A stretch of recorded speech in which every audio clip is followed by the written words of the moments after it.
बिस्मिल्लाहिर्रहमानिर्रहीम। अज़ीज़ नाज़रीन, मैं मोहम्मद सज्जाद अंसारी एक नए वीडियो के साथ आपकी खिदमत में हाज़िर हूँ।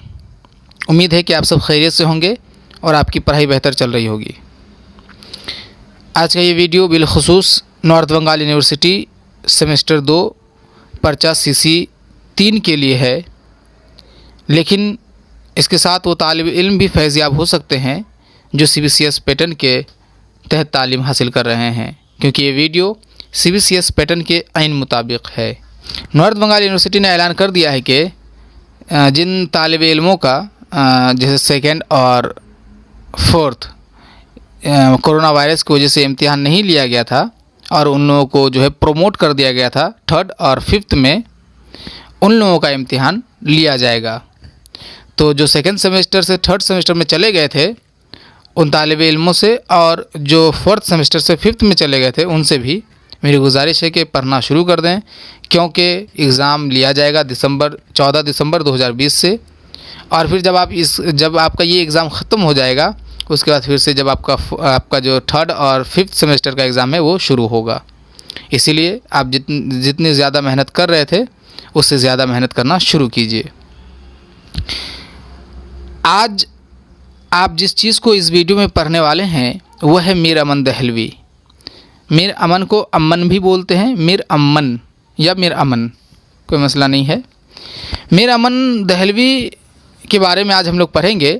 आपके इम्तिहान में जो सवाल आएगा वो इस तरह से कि मीर अमन दहलवी की नस्र निगारी पेश कीजिए, या मीर अमन दहलवी को बहैसियत नस्र निगार पेश कीजिए, या बाग़ो बहार के हवाले से मीर अमन दहलवी की नस्र निगारी का जायज़ा लीजिए, या बाग़ो बहार के हवाले से मीर अमन दहलवी की नसरी ख़ुसूसियात को पेश कीजिए। तो सवाल इनमें से जो भी आए आपको आज मैं जो आपके सामने पेश करूंगा उसे ही लिखना है, क्योंकि इन सवालों के आइन मुताबिक जवाब को बनाया गया है। तो पहले हम लोग देखते हैं मीर अमन दहलवी की हालात ज़िंदगी को। तो मीर अमन दहलवी की जो हालात ज़िंदगी है वो तारीकी में गुम है। माहिरीन में, हमारे माहिरीन में जो है इनके हवाले से हालात ज़िंदगी के हवाले से जो मालूमात है वो बहुत कम है। सिर्फ इतना पता है कि इनके जो बुज़ुर्ग थे वो शाह आलमगीर सानी के ज़माने तक जो है दरबार शाही से वाबस्ता रहे, और फिर जब अहमद शाह अब्दाली दिल्ली पर हमला करते हैं 1761 में, तो मीर अमन दहलवी भी जो है दिल्ली को छोड़ करके कलकत्ता पहले जाते हैं, पटना, फिर वहाँ से कलकत्ता चले जाते हैं रोज़ी रोटी की तलाश में। और फिर मीर बहादुर अली हुसैनी जो कि मीर अमन के दोस्त थे, उनके तवस्सुत से फोर्ट विलियम कॉलेज तक रसाई होती है और वहाँ उनको मुलाजिमत मिल जाती है, और फिर वो बाग़ो बहार जैसी शाहकार किताब तसनीफ़ करते हैं। और चूँकि बाग़ो बहार शाहकार है इसलिए मीर अमन जो है ज़िंदा है, उनको हयात जावेद मिली, वरना अगर मीर अमन दहलवी बाग़ो बहार ना लिखे होते तो उनको आज कोई नहीं जानता। अगरचे उनकी एक और किताब है गंज खूबी, लेकिन उसकी वो अहमियत नहीं जो बाग़ो बहार को है। आगे जब हम लोग पढ़ेंगे तो पता चलेगा कि बाग़ो बहार की क्या अहमियत है और बाग़ो बहार के साथ साथ मीर अमन दहलवी की क्या अहमियत है, क्या नस्र निगारी की ख़ुसूसियात, इन तमाम चीज़ों का जो यह आता है सब आगे आपको दिखेगा। इसीलिए गौर से आप इस वीडियो को देखें। बाग़ो बहार उर्दू अदब की तारीख़ में वो किताब है जिसे संगमेल कहना चाहिए। यानी बाग़ो बहार से पहले का जो उसलूब है और बाग़ो बहार के बाद का जो उसलूब है उसमें आसमान और ज़मीन का फ़र्क है। क्योंकि बाग़ो बहार से पहले का जो उसलूब था वो था मुक़फ़्फ़ा, मुसज्जा, पुरतसन्नो, पुरतकल्लुफ़, पेचीदा, इस तरह से जो उसलूब, यानी कि उसलूब कहते हैं लिखने के स्टाइल को, तर्ज़ को। मुक़फ़्फ़ा वो उसलूब होता है जिसमें हर जुमले के आखिर में काफ़िया लाया जाता है, और मुसज्जा वो उसलूब होता है जो वज़न पर भी लिखा जाता है और काफ़िया भी होता है। पुरतसन्नो या पुरतकल्लुफ़ वो उसलूब होता है जो बहुत पेचीदा हो, जिसको बनाव सिंगार के ज़रिए पेचीदा बना दिया जाए, जिसको पढ़ने में उकताहट महसूस होने लगे। तो इस तरह की जो उसलूब है वो मौजूद थी बाग़ो बहार से पहले। बाग़ो बहार से पहले की जो आप किताबें हैं उनको अगर आप पढ़ेंगे तो आपका जो जी है वो मतलाने लगेगा। जैसे अगर आप सबरस को पढ़िए, कुतुब मुस्तरी को पढ़िए, आप पढ़ नहीं पाएंगे, मन नहीं करेगा पढ़ने को। लेकिन बागो बहार ये पहला नमूना है। मीर अमन दहलवी ने आम बोलचाल की जो ज़बान है, रोज़मर्रा की ज़बान, आम बोलचाल की ज़बान और अदबी ज़बान में थोड़ा फ़र्क होता है। मीर अमन दहलवी ने पूरी कोशिश की है कि आम बोलचाल की ज़बान में लिखी जाए, क्योंकि आम बोलचाल की ज़बान में बहुत जगह ऐसा होता है कि इशारों की वजह से बहुत से अल्फाज को जो है महज़ूफ़ कर दिया जाता है, ग्रामर को भी कभी कभी महज़ूफ़ किया जाता है, तो छुपा मतलब हटा दिया जाता है, उसके बग़ैर चीज़ों को अदा किया जाता है मानी को ज़ाहिर करने के लिए। तो मीर अमन दहलवी ने इसी अंदाज़ में बागो बहार को लिखा है। मुझे उम्मीद है कि अगर आप बागो बहार पढ़ेंगे तो आप बहुत महसूस होंगे और आपको पढ़ने का कई बार मन करेगा। इसलिए मेरी ख्वाहिश है कि आप एक बार ज़रूर पढ़ें बागो बहार को। बागो बहार आज जो जिस ज़बान में अभी आप सुन रहे हैं, जिस उसलूब में आप मेरी आवाज़ को सुन रहे हैं, ये जो बोलने का जो हुनर आया हम लोगों को, ये बागो बहार की वजह से आया, मीर अमन दहलवी की वजह से आया। मीर अमन दहलवी अगर नहीं लिखे होते तो शायद इस तरह का नस्र उसलूब जो है बहुत बाद को पैदा होता। बागो बहार की इसलिए अहमियत है। तो आसमान और ज़मीन का फ़र्क है बागो बहार से पहले के नस्र में, नसरी उसलूब में, और बागो बहार के बाद के नसरी उसलूब में। उर्दू नस्र की तारीख़ में मीर अमन दहलवी का नाम सर फ़हरिस्त है। उर्दू नस्र में इनकी नसरी खिदमात काबिल क़द्र हैं। मीर अमन दहलवी दहली में पैदा हुए और यहीं मुरवजा तालीम से फ़रागत हुई, मगर अहमद शाह अब्दाली के हमलों के बाद दहली एक बार फिर तबाह व बर्बाद हो गई। इन्होंने हुसूल माश के लिए यानी रोज़ी रोटी के लिए दहली को खैरबाद कहा और कलकत्ते का सफ़र किया। जल्द ही मीर बहादुर अली हुसैनी के तवस्सुत से, जो इनके दोस्त थे, इनकी रसाई फ़ोर्ट विलियम कॉलेज के शाबाई हिंदुस्तानी के सदर डॉक्टर जॉन बार्थविक गिलक्रिस्ट से हुई। आपके इल्म में होना चाहिए कि फ़ोर्ट विलियम कॉलेज क्या है और क्यों कायम किया गया था। फ़ोर्ट विलियम कॉलेज को 1800 ईस्वी में अंग्रेज़ों ने कलकत्ते में कायम किया था। इसका मकसद था हिंदुस्तान में आने वाले अंग्रेज़ अफसरान को हिंदुस्तानी ज़बानों से वाकिफ़ कराना। तो इसलिए, और चूँकि अंग्रेज़ों को हिंदुस्तानी ज़बान सिखाना मकसद था, और उर्दू में, और उस ज़माने में जो पूरे हिंदुस्तान में बोली जाती थी वो ज़बान थी उर्दू, और उर्दू अदब में इस तरह की किताब मौजूद नहीं थी। इसीलिए फ़ोर्ट विलियम कॉलेज में जितने भी आप देखेंगे उस्ताद हैं, मुंशी हैं, उन सब से यही काम करवाया गया था कि दूसरे ज़बान की जो शाहकार किताबें हैं उनको उर्दू, आसान उर्दू में तर्जमा किया जाए। ये गुलक्रिस्ट की जो है ख्वाहिश थी, और यही वजह कि गुलक्रिस्ट, उनको गुलक्रिस्ट और गिलक्रिस्ट दोनों ही पढ़ते हैं, तो गुलक्रिस्ट की ही फरमाइश पर जो है मीर अमन दहलवी ने बागो बहार को आसान और आम बोलचाल की ज़बान में लिखा था। और तर्जमा इसलिए करना ज़रूरी था क्योंकि तख्लीक करने के लिए जो है ना काफ़ी ज़्यादा वक्त लगता है तर्जमा के मुनासिबत से, इसी वजह से तर्जमा किया जा रहा था। बहरहाल, तो फ़ोर्ट विलियम कॉलेज से आप वाकिफ़ हैं, उस हवाले से भी जो है वीडियो बनाया जा चुका है, अब देख सकते हैं। इन्होंने मीर अमन को इस कॉलेज में मुलाजिम रख लिया। चूँकि ये कॉलेज हिंदुस्तान में नवारिद यानी नए आने वाले अंग्रेज़ों को हिंदुस्तानी ज़बान सिखाने के लिए वजूद में आया था, इसलिए अरबी, फ़ारसी और संस्कृत के शाहकार अदबी फ़नपारों को आसान ज़बान में तर्जमा किया गया, क्योंकि तख्लीक अगर करना शुरू करते तो काफ़ी ज़्यादा वक्त लग जाता, इसलिए तर्जमा करना शुरू किए। 1800 ईस्वी से लेकर, जब इनका इस कॉलेज का क़याम अमल में आया था, लेकर 1854 ईस्वी तक करीब 60 किताबें तैयार हुईं, लेकिन शोहरत दुआम मीर अमन की बागो बहार को हासिल हुई, क्योंकि जदीद उर्दू नस्र की बुनियाद इसी किताब के उसलूब पर ही रखी गई। 1800 ईस्वी में इस कॉलेज का क़याम अमल में आता है, और 1814 ईस्वी के बाद जो है इस कॉलेज से अंग्रेज़ों का जो तवज्जो है वह हटना शुरू हो जाता है, और 1854 में बाकायदा तौर पर इस कॉलेज को बंद कर दिया जाता है। तो बहरहाल हम लोग 54 साल समझते हैं, तो 54 साल ज़िंदगी में, कॉलेज की ज़िंदगी में 60 किताबें वजूद में आती हैं, जिनमें से तकरीबन तमाम जो है वो तर्जमा है।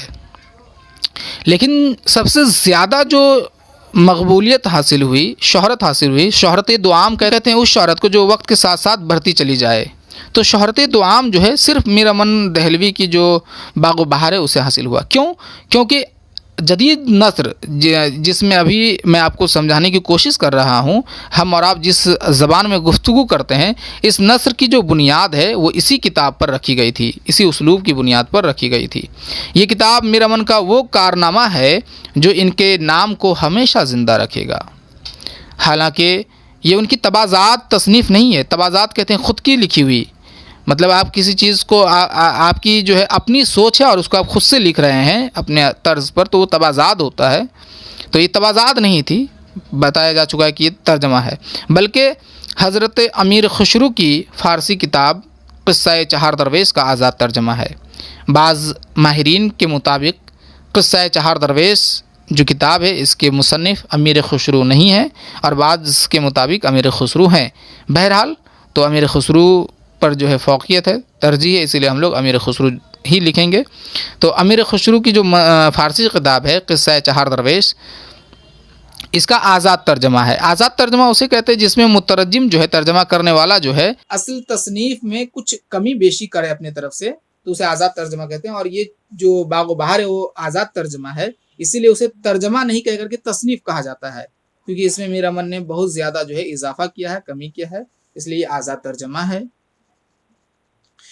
मीर अमन की बाग़ बहार से करीब 25 साल कबल मीर अता हुसैन ख़ान तहसीन ने क़िस्सा चहार दरवेश का नौ तर्ज़ मुरस्सा के नाम से उर्दू तर्जमा किया था, लेकिन इस किताब की इबारत फ़ारसी आमेज़ और इंतहाई मुरस्सा है। इस्तिआरा व तशबिया की भरमार है।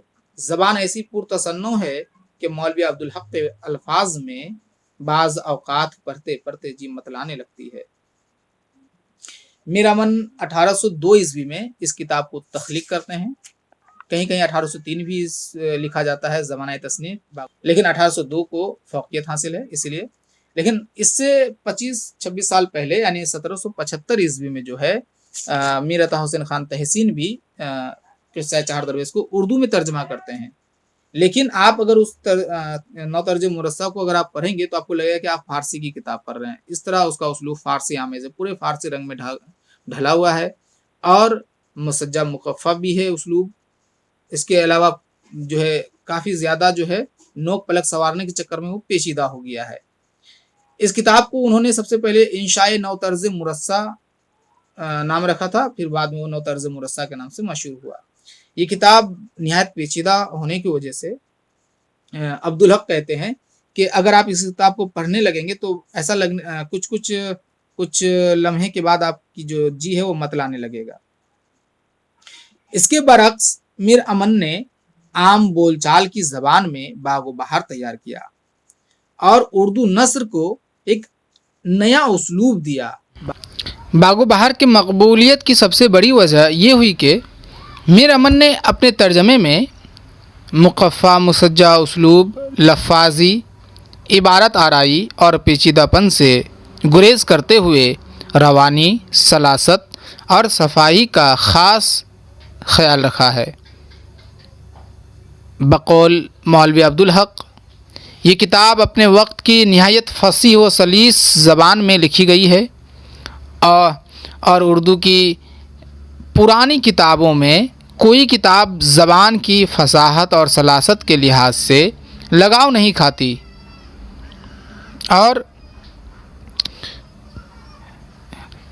अव्वल से आखिर तक इसका हर लफ्ज़, हर फ़क़रा, हर टुकड़ा फसीह व बलीग है। यानी मीर अमन ने इससे पहले का जो तर्ज़ उस्लूब था, मुक़फ़्फ़ा, मुसज्जा, इबारत आराई, लफ़ाज़ी, बनावट, ये सब जो था, इन तमाम से गुरेज़ करते हुए, उन सब से परहेज़ करते हुए जो है आसान ज़बान में, सलीस ज़बान में, जिसको पढ़ने में कोई परेशानी ना हो, जिसको समझने में कोई परेशानी ना हो, इस अंदाज़ में उन्होंने लिखा। अब्दुल हक कहते हैं कि इसका हर फ़क़रा, हर टुकड़ा फसीह व बलीग है और उर्दू की जो पुरानी किताबें हैं वो इससे मेल नहीं खाती है। मीर अमन ने शीरी उस्लूब में इस किताब को तख्लीक किया है और इसके साथ ही इस शाहकार तख्लीक में दहलवी माशरत और मरक़्क़ा कशी इस खूबसूरती और फ़नकारी से की है कि इसके आईने में मीर अमन के ज़माने का अक्स साफ साफ दिखाई देता है। ये अपने ज़माने की इज्तिमाई ज़िंदगी की एक मुकम्मल दस्तावेज़ है। ये भी एक खुसूसियत है मेरा मन की नस्र निगारी की या बागो बहार की कि इसमें दिल्ली की माशरत जो है पूरी तरह से साफ़ नज़र आती है। मेरा मन ने गुलक्रिस्ट की फरमाइश पर इस किताब को आम बोलचाल की ज़बान में लिखा है। जैसा कि इनका दावा है, जो बागो बहार के दीवाचे में वो ये लिखा था कि जो लड़के बाले आम व ख़ास बोलते चालते हैं, इसी मुहावरे से लिखना शुरू किया जिसे कोई बातें करता है। इसके लिए इन्होंने जिन वसाइल का, जिन तरीक़ों का इस्तेमाल किया है, उनकी मुख्तसर तफसील पेश की जाती है। यानी कि इस बागो बहार की जो उसलूब है, जिसको आम फहम लिखा है, आम फहम ज़बान में लिखा है, बोलचाल की ज़बान में लिखा है, जिसको लड़के बाले जो है आम ख़ास हर कोई बोलता है, तो इस उसलूब के लिए उन्होंने जिन जिन चीज़ों का इस्तेमाल किया, जिन तरीक़ों का, वो सब में से कुछ ख़ास आप देखिए कि तकल्लुम का अंदाज़, बातचीत का लबो लहजा और तर्ज़ तख़ातुब बागो बहार के उसलूब की सबसे नुमायाँ खुसूसियत है। गुमान होता है कि हम कहानी पढ़ नहीं रहे हैं बल्कि सुन रहे हैं। मेरा मन कारी, बल्कि कहना चाहिए कि नाज़िर को किसी हालत में नज़रअंदाज नहीं करते। कारी यानी पढ़ने वाला, नाज़िर यानी देखने वाला। तो मेरा मन चूँकि कहानी सुना रहे हैं, इसलिए देखने वालों को कभी नज़रअंदाज नहीं करते। कभी कान धर के सुनने की फरमाइश करते हैं तो कहीं कहते हैं अब खुदा के कारखाने का तमाशा सुनो। ये वो लफ्ज़ है जो इन्होंने बागो बहार के तहरीर में इस्तेमाल किया है कि एक जगह वो लिखते हैं कि ज़रा कान धर के सुनो। तो इस तरह से वो ऐसा महसूस ही नहीं होता कि हम पढ़ रहे हैं, ऐसा महसूस होता है कि मेरा मन हमारे सामने बैठे हुए हैं और वो हम लोगों को सुना रहे हैं कहानी। 2 नंबर देखिए, लफ्ज़ों की तकरार जैसे घर घर, मोहल्ले मोहल्ले और ताबे मोहम्मल जैसे रोता धोता, पकड़ धकड़ वगैरह। ताबे मोहम्मल कहते हैं कि एक बामानी लफ्ज़ के साथ एक गैर मानी लफ्ज़ भी आता है। जैसे देखिए पकड़ धकड़, पकड़ का तो मानी है लेकिन धकड़ का कोई मानी नहीं है। तो ताबे मोहम्मल का भी उन्होंने इस्तेमाल किया है क्योंकि वो आम बोलचाल की ज़बान में इस्तेमाल किया जाता है, इसीलिए तो ये आम बोलचाल की ज़बान में है ना। 3 नंबर, इजाफ़ी और तौसीफ़ी तरकीबों को इस तरह सहल बनाया कि इजाफ़त को तर्क करके का, के, की इस्तेमाल किया। यानी कि इस कदर इजाफ़त है, यानी कि ज़ेर जो है और जो तरकीब है, इन सब को इतना आसान कर दिया कि वो इजाफ़त को हटा करके वहाँ पे का, के, की का इस्तेमाल किया है। और इस अंदाज़ में क्या है कि वो उसको पढ़ने से जो है बड़ा मज़ा आता है। जैसे हुक्म हाकिम ना पढ़ के हाकिम का हुक्म या फिर हुक्म हाकिम का, इस तरह से पढ़ा जाए। उन्होंने इस्तेमाल ज़्यादातर जो है इस तरह से किया है कि हुक्म हाकिम का, इस तरह से उन्होंने हुक्म हाकिम नहीं कहा है या हाकिम का हुक्म बहुत कम कहा है। इन सबसे ज़्यादा इस्तेमाल किया है हुक्म हाकिम का। इस तरह से जो है आप एक इबारत भी मुलाहिज़ा फरमाइए जिससे आपको पता चलेगा कि वो किस तरह से कह रहे हैं कि हुक्म हाकिम का जो है कि बमूजब हुक्म बादशाह के इस आधी रात में कि ऐन अंधेरी थी, मलका को एक मैदान में कि वहाँ परिंदा पर ना मारता था, इंसान का तो ज़िक्र क्या है छोड़ कर चले आए। यहाँ पे देखिए हुक्म बादशाह के, हुक्म बादशाह नहीं, हुक्म बादशाह के। तो ये इस तरह से उन्होंने इजाफ़त को हटा करके जो है चाशनी पैदा किया है। उसके बाद देखिए रोज़मर्रा और घरेलू कहावतों का बरमहल इस्तेमाल। जैसे इन्होंने अपने उसलूब में रोज़मर्रों का जो आम बोलचाल की ज़बान में इस्तेमाल किया जाता है और कहावतों का, घरेलू जो कहावत है घर में जो कहा जाता है, उन कहावतों का इस्तेमाल किया। जैसे ऊँट चढ़े कुत्ता काटे, यानी हम लोग कहते हैं ना कि अगर बुरा वक्त आए तो ऊँट चढ़ने पर, ऊँट के ऊपर भी रहने से कुत्ता काट लेता है। तो इस तरह के मुहावरों का उन्होंने इस्तेमाल किया है जिससे उसलूब जो दो बाला हो गया है। मुरवज तशबीब व इस्तिआरे के बजाय अपना मखसूस तशबीब व इस्तिआरा और तरकीबों का इस्तेमाल करते हैं, जैसे जिससे जुमले का हुस्न दोबाला हो जाता है और मानी में लताफत आ जाती है। मसलन फूल सा बदन सूख कर कांटा हो गया, या वो रंग जो कुंदन सा दमकता था वगैरह। इन्होंने जहाँ पे मुरवज जो तशबीब या इस्तिआरा है या तरकीब है, जिनके इस्तेमाल से वो देख रहे थे कि अगर शीरीनी पैदा नहीं हो पा रही है, दिलकशी पैदा नहीं हो पा रही है, तो वो क्या करते थे कि अपना ख़ुद से जो है तशबीब या इस्तिआरा या तरकीब बना देते थे, और फिर इसको जब वो अपने तहरीर में लाते थे, बागो बहार की तहरीर में, तो उसके बाद हुस्न जो है, जुमले का जो हुस्न है वो बढ़ जाता था। जैसे देखिए, फूल सा बदन सूख कर कांटा हो गया। बोलने में भी मज़ा आ रहा है और समझने में भी मज़ा आ रहा है, सुनने में भी। उसके बाद देखिए, आसान और आम फहम तशबीब व इस्तिआरे का इस्तेमाल, मसलन फ़र्जंद के ज़िंदगानी का फल है, इसकी किस्मत के बाग में ना था। तशबीब और इस्तिआरा आप शायरी के हिस्से में पढ़ चुके हैं कि क्या है ये सब। तो यहाँ देखिए, इन्होंने नस्र में भी इस्तेमाल किया है तशबीब, इस्तिआरा या शेरी वसाइल, और ये गलत बात नहीं है, क्योंकि उस ज़माने का जो है ये तकाज़ा था, उस ज़माने में चलन था शेरी वसाइल का इस्तेमाल। तो देखिए, जैसे फ़र्जंद के ज़िंदगानी का फल है, इसकी किस्मत के बाग में ना था। उसके बाद देखिए, मीर अमन ने तहसीन के बरक्स तसन्नुअ, तकल्लुफ़, इबारत आराई से तो परहेज़ किया है, लेकिन कहीं कहीं मुसज्जा और काफ़िए का इहतिमाम भी किया है। मतलब ये कि उन्होंने इसको, अपनी इबारत को जो है नोक पलक संवारने के चक्कर में पेचीदा नहीं बनाया है, मुकफ़ा मुसज्जा उसलूब को की पाबंदी तो नहीं की है, लेकिन कहीं कहीं पे ये भी मिलता है उन्होंने सजा और काफ़िए की भी एहतमाम किया। जिस तरह से देखिए, मैंने कहा अजी फिर कब मुलाकात होगी, ये तुमने क्या गज़ब की बात सुनाई, अगर जल्द आओगी तो मुझे जीता पाओगी, नहीं तो पछताओगी। जैसे देखिए, आओगी, पाओगी, पछताओगी, ये काफ़िया है। तो इस तरह का भी देखने को मिलता है उसलूब। यह है मीर अमन की नस्र की चंद नुमाया खसूसियात। इन खसूसियात की बिना पर मीर अमन उर्दू नस्र की तारीख़ में हमेशा सर फहरिस्त रहेंगे। सैयद अब्दुल्ला ने मीर अमन की बागो बहार को ज़िंदा किताब और इसके उसलूब को ज़िंदा उसलूब कहकर अक़ीदत का वो खिराज पेश किया है जिसकी वह बिलाशुबा हक़दार हैं। सर सैयद अहमद ख़ान ने मीर अमन दहलवी के लिए कहा था कि मीर अमन दहलवी को उर्दू नस्र में वही मकाम हासिल है जो मकाम मीर तक़मीर को उर्दू गज़ल में है। इससे अंदाज़ा होता है कि उर्दू नस्र की दुनिया में मीर अमन दहलवी की ख़ुसूस हैसियत क्या है, और अगर मीर अमन दहलवी बागो बहार ना लिखे होते तो जो जदीद उर्दू नस्र है इसकी शुरुआत और ज़्यादा ताख़ीर हो जाती, 100 साल ताख़ीर हो सकती थी।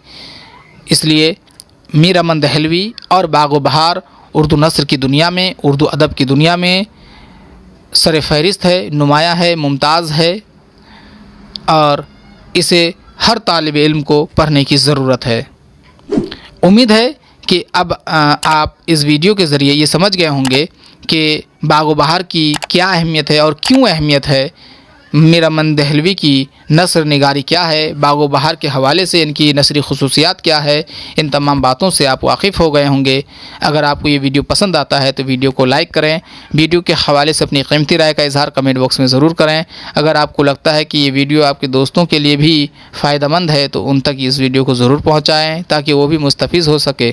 अगर आपको कहीं परेशानी महसूस हुई हो तो आप कमेंट बॉक्स में उसका इज़हार कर सकते हैं, उसे दूर किया जाएगा। अगर आपको कहीं मेरी गलती दिखी हो तो उसकी निशानदही करें ताकि मैं शुक्रिया के साथ उसे दुरुस्त कर लूँ। अब इजाज़त दीजिए, अल्लाह हाफ़िज़।